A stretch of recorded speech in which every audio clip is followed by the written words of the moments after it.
சொத்து தகராறில் அமைச்சர் மரிய வில்சனின் சகோதரர் குறித்த வழக்கில் தற்பொழுது அமைச்சர் மரிய வில்சன் ஆஜராவதில் விலக்கானது விதிக்கப்பட்டுள்ளது.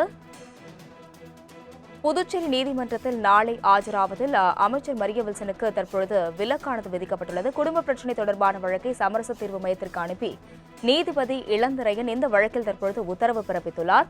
ஜூலை 13ஆம் தேதி சென்னை உயர்நீதிமன்ற சமரச தீர்வு மையத்தில் ஆஜராக அமைச்சர் மரிய வில்சன் அவரது தந்தை மற்றும் சகோதரருக்கு தற்பொழுது உத்தரவு பிறப்பித்த நிலையில் சொத்து தகராறில் அமைச்சர் மரிய வில்சனின் சகோதரரையும் அவரது மனைவியையும் தாக்கியதாக தொடரப்பட்ட வழக்கு தொடர்பாக தற்பொழுது மரிய வில்சன் ஆஜராவதில் விலக்கு அளிக்கப்பட்டுள்ளது. இதுகுறித்த கூடுதல் விவரங்களுடன் செய்தியாளர் கிருஷ்ணா இணைப்பில் உள்ளார். கிருஷ்ணா, வணக்கம். தற்பொழுது அமைச்சர் மரிய வில்சன் ஆஜராவதற்கு அந்த வழக்கு தொடர்பாக விலக்கு அளிக்கப்பட்டுள்ளது. கூடுதல் விவரங்கள். வணக்கம்.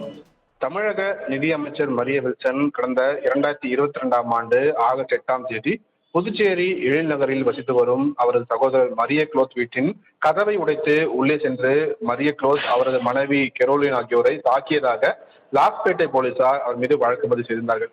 புதுச்சேரி முதலாவது குற்றவியல் நீதிமன்றத்தில் விசாரணையில் உள்ள இந்த வழக்கில் குற்றப்பத்திரிகை நகலை பெற நேரில் ஆஜராக உத்தரவிட்ட போதும் மரிய வில்சன் தொடர்ந்து ஆஜராகாமல் இருந்து வந்தார். இதனால் ஜூலை 10ஆம் தேதி கட்டாயமாக ஆஜராக வேண்டும் என்று மரிய வில்சனுக்கு உத்தரவிடப்பட்டிருந்தது.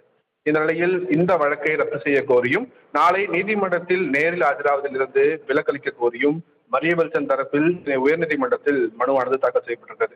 இந்த மனு நீதிபதி ஜி.கே. இளந்திரையின் முன்பாக இன்று விசாரணைக்கு வந்தபோது குடும்ப பிரச்சனை தொடர்பாக சமரசம் செய்ய தான் தயாராக இருப்பதாக அமைச்சர் தரப்பில் வாதங்கள் வைக்கப்பட்டது.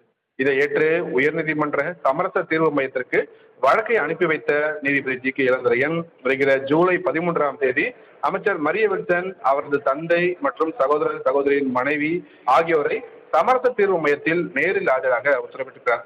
அதே சமயம் புதுச்சேரி நீதிமன்றத்தில் நாளை நேரில் ஆஜராவதிலிருந்து அமைச்சருக்கு விலக்களித்தும் நீதிபதி ஜி.கே. இளந்திரையன் உத்தரவிட்டிருக்கிறார்.